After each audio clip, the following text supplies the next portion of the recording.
Hi everyone, আবারও চলে এলাম দুর্দান্ত একটা রেসিপি নিয়ে। পাঙাশ মাছের আলু দিয়ে ঝোল। পাঙাশ মাছ অনেকেই খেতে ভালোবাসেন, আমার তো খুব পছন্দের একটা মাছ। এই মাছটাকে আপনারা কী নামে চেনেন অবশ্যই কমেন্ট করে জানাবেন। আচ্ছা চলুন এবার দেখে নিই পাঙাশ মাছ রান্না করতে কি কি লাগছে। প্রথমে মাছটিকে কেটে ভালো করে ধুয়ে নিতে হবে। তারপর এতে একে একে নুন, হলুদ ও পাতিলেবুর রস দিয়ে ম্যারিনেট করে রাখতে হবে। পাতিলেবু দিলে পাঙাশ মাছের একটা যে গন্ধ থাকে সেটা চলে যায়। এভাবে অন্যান্য মাছও লেবু দিয়ে ম্যারিনেট করে রাখলে মাছের গন্ধটা আর থাকে না। এখানে একটা টিপস দিই, ওই ম্যারিনেটের সাথে আমি দিয়ে দিয়েছিলাম সামান্য সর্ষের তেল, কারণ পাঙাশ ট্যাংরা এমনিতেই তৈলাক্ত মাছ, আর তেলে দিলেই খুব তেল ছিটকায়, আর যাতে খুব বেশি তেল না ছিটকায় তাই এই প্রসেস। এবার আমি মিক্সিতে 10 থেকে 12 কোয়া রসুন, অল্প আদা, একটা কাঁচা লঙ্কা ও একটা বড় টমেটো গ্রাইন্ড করে নিয়েছিলাম। এরপর কড়াইতে বেশ কিছুটা সর্ষের তেল দিয়ে মাছগুলো ভেজে নিতে হবে।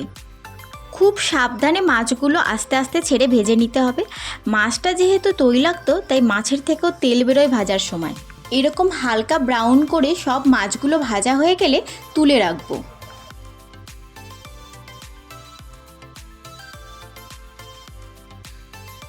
মাছ ভাজার কিছুটা তেল তুলে রেখে বাকি তেলে আলুগুলো ভেজে নেব একটু নুন হলুদ দিয়ে।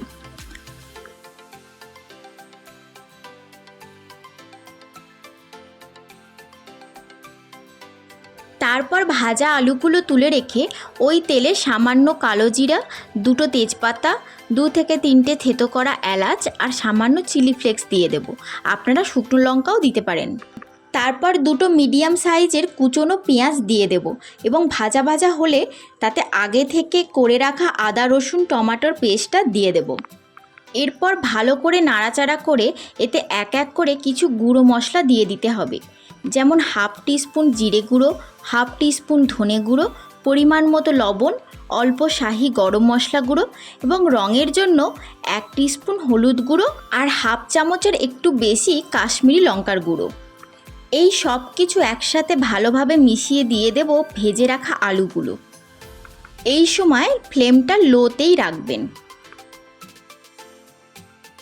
সব মশলা আলুর সাথে মিশিয়ে মাখো মাখো হলে দিয়ে দেব পরিমাণ মতো জল। সব কিছু একটু নাড়িয়ে চাড়িয়ে এবার ঢাকা দিয়ে হতে দেব 10 মিনিট। 10 মিনিট পর ঢাকা তুলে দেখলাম আলুগুলো খুব ভালোভাবে সেদ্ধ হয়ে গেছে, তাই ভেজে রাখা মাছগুলো ঝোলে দিয়ে দিলাম। এটাকে সিমারে হতে দেব আরও 2 থেকে 3 মিনিট। ব্যাস, তাহলেই রেডি হয়ে যাবে আলু দিয়ে পাঙাশ মাছের ঝোল। এটি ভীষণ সুস্বাদু একটা মাছ। এইভাবে যদি আপনারা রান্না করেন সত্যি মুখে লেগে থাকবে। আর কারা কারা এই পাঙাশ মাছ খেতে ভালোবাসেন তারা আমায় কমেন্টের মাধ্যমে জানাবেন। আর যারা কখনো খাননি তারা একবার ট্রাই করে দেখবেন।